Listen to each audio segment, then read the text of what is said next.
بله سلام ګران زده کوونکو، خدای وکړي چې ښه ورځ مو شروع کړي. بیا زه راغلم چې څو سویډني جملې په پښتو ژبه کې تاسو ته تشریح کړم. اول سر د تاریخ نه شروع کوو. نن تاریخ د 4 ورځ ده، جمعې ورځ 4 د سپتامبر 2020. تاریخ د fredag 4 september 2020. تیر شوی میاشت د آگوستی، آینده میاشت د اکتبر. هفته کوم هفته ده؟ هفته ده شپږدېرشم هفته 36. هفته ده 36. اوس زه خپل کارخانګیانو ته یو ګشت چې چی شي کارخانګیانې لرو موږ او تاسو دغه هفته کې. نن د fredag 4 د سپتامبر ویلې ده skriv، وایي ولیکئ. دلته اول خپله تمرین یې کړی ده، دلته تاسو نه لیکئ خو کته بیا لیکئ. ان فامیلی یو ګشت په غټ حروف لیکل سوی ده او یو ګشت هم په وړوکي حروف لیکل سوی ده.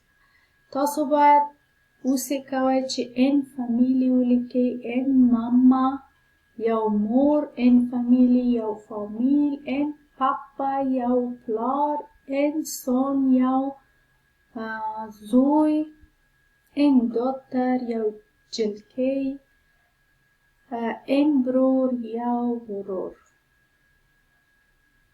دلته همغه کلمې دلته سته، تاسو د هغې مخکې دلته لیکئ او تشریح کوئ. دلته هم دوام ورکوئ. دلته تیر وهل سوې ده چې دې ته چی شي وایي، دلته تیر لري چې دې ته چی شي وایي، دلته دې ته چی شي وایي او ټولو دوی ته چی شي وایي.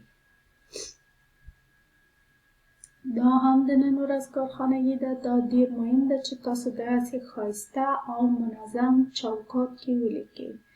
ګورئ چې یو خط د کوم ځای نه شروع سوی ده تر کوم ځای پورې دوام لري.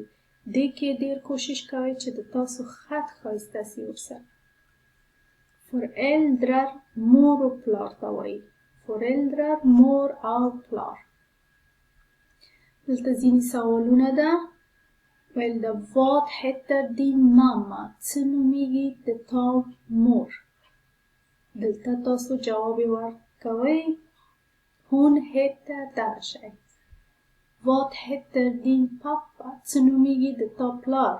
تاسو دلته لیکئ han heter دغه شی. Vad heter dina föräldrar؟ څه نومیږي د تا مور او پلار؟ دلته تاسو لیکئ چې د ما مور دغه شی نومیږي او پلار مې دغه شی نومیږي. Hur många barn har du؟ وایي څومره بچیان لرې ته؟ که تاسو بچیان لرئ وایي دومره بچیان لرم زه. که تاسو بچیان نه لرئ بیا وایي jag har inga barn. Hur många söner har du؟ څومره بچیان لرې ته؟ Jag har دومره زامن. بچیان نه، سونر زامن ته وایي. څومره زامن لرې ته یا څومره یو زوی لرې که څو دانې زامن لرې. Hur många döttrar har du؟ څومره جنکیانې لرې ته؟ دلته ته همغه عدد تنان لیکئ چې دومره جنکیان زه لرم. Vad heter dina barn؟ څه نومیږي د تا بچیان؟ دلته 3 جایه لري. که تاسو 3 جایه بچیان لرئ مثلا دوم heter دغه شی، دغه شی او دغه شی. دلته هم سوالونه ادامه لري. ویل ده är du gift؟ وایي تا واده کړی؟ که مو کړی تاسو جواب ورکوئ یا jag är gift. که مو نه دی کړی وایي nej jag är inte gift. Vad heter din man eller fru؟ وایي چی شي نومیږي د تا میړه یا ښځه؟ تاسو کولی شئ چې وایي han eller hon heter دغه شی. Hur många syskon har du? څومره خویندې او ورونه لرئ؟ هماغه عدد تنها لیکید. دومره jag har دومره syskon. Hur många systrar har du? څومره خویندې لرئ؟ دلته خور و ورور دلته خویندې دي تنها. Hur många bröder har du? څومره ورونه لرئ؟ Vad heter dina syskon? چی شي نومیږي د تا خور و ورور؟ متوجه اوسئ دلته یو لغت ده خور و ورور او بل لغت ده برودر جلا ده، سیستر جلا ده. سیستر خور معنا لري، برودر ورور معنا لري او سیسکون دواړه معنا لري. دلته اکسترا اوپیفته تاسو کولی شئ چې دا وکړئ او که زړه مو نه غواړي ډېر سخت ده تاسو کولی شئ چې هیڅ د دې نه تېر شئ. دا هم د نن ورځ کارخانګي ده. ویل د skriv rätt eller fel. تنها ولیکئ چې دغه جمله سم ده که غلط ده. دلته ویل ده hon heter Sara. وایي هغه نومیږي سارا. Hon heter Sara. هغه نومیږي سارا. Hon بیا دوه گشته تکرار شوې ده. زه نه پوهېږم د دې فرق څه ده. Hon talar arabiska. هغه عربي غږیږي. Hon talar svenska. هغه سویډني غږیږي. Hon studerar. هغه درس وایي. Hon studerar svenska. هغه خپل درسو کې سویډني وایي. بیا ویل ده Hon studerar engelska. هغه درس وایي په انګلیسي. Hon är inte gift. هغه واده نه ده کړی. Hon är gift. بیا ویل ده هغه واده کړی ده. Hon har 4 syskon. هغه لري 4 دانې خویندې او ورونه. Hon har 3 syskon. هغه لري 3 دانې خویندې او ورونه. Hon är 23 år. هغه 23 کاله ده. Hon är 22 år. هغه 22 کاله ده. Sara bor i Malmö. Sara ژوند کوي په مالمو کې. Hon bor i Tinsta. هغه ژوند کوي په تینستا کې. Hon har 2 bröder. هغه لري 2 دانې ورونه. Hon har 1 bror. هغه لري 1 ورور. Hon har 3 barn. هغه لري 3 بچیان. Sara kommer från Irak. سارا راغلی ده د عراق نه. Hon kommer från Sverige. سارا راغلی ده د سویډن نه. ښه سوالونه همدومره وو. زو هغه هفته چې خلاص شوې ده خو بیا هم ګورو. دغه بخش ډېر مهم بخش ده. تاسو دغه بخش باید تکرار کړئ. دغه سوالونه Vad heter du? Varifrån kommer du? Vilket språk talar du? Hur gammal är du? Var bor du? Är du gift? Hur många barn har du? دغه تکرار کړئ او ډېر ځینې مهم شیان دلته شته چې باید تاسو تکرار کړئ.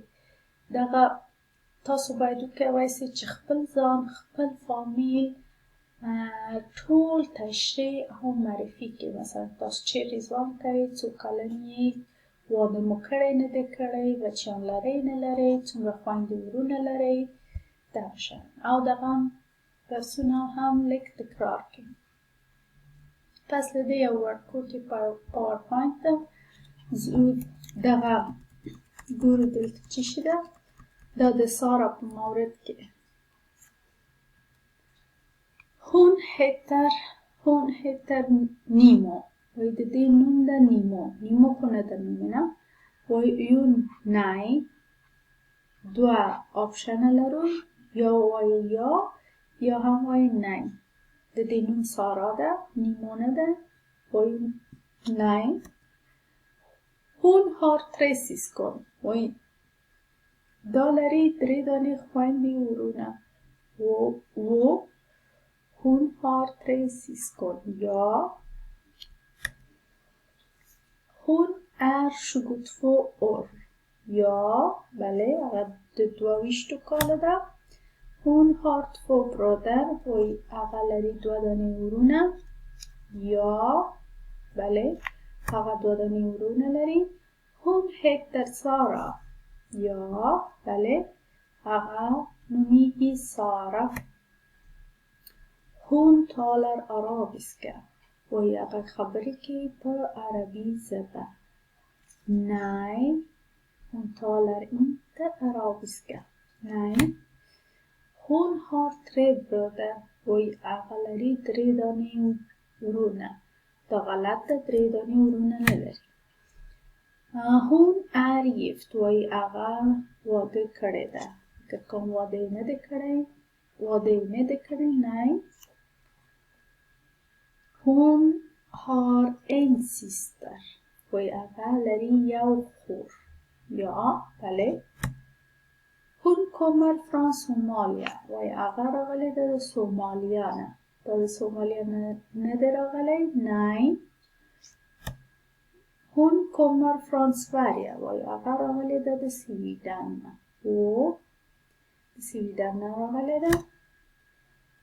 Hon bor i Tensta. هغه ژوند کوي په تینستا کې. فکر نه کوم هغه ژوند نه کوي په تینستا کې. Hon har 3 syskon. هغه لري 3 دانې خویندې او ورونه. البته دا یا کېږي 3 دانې خور و ورور لري.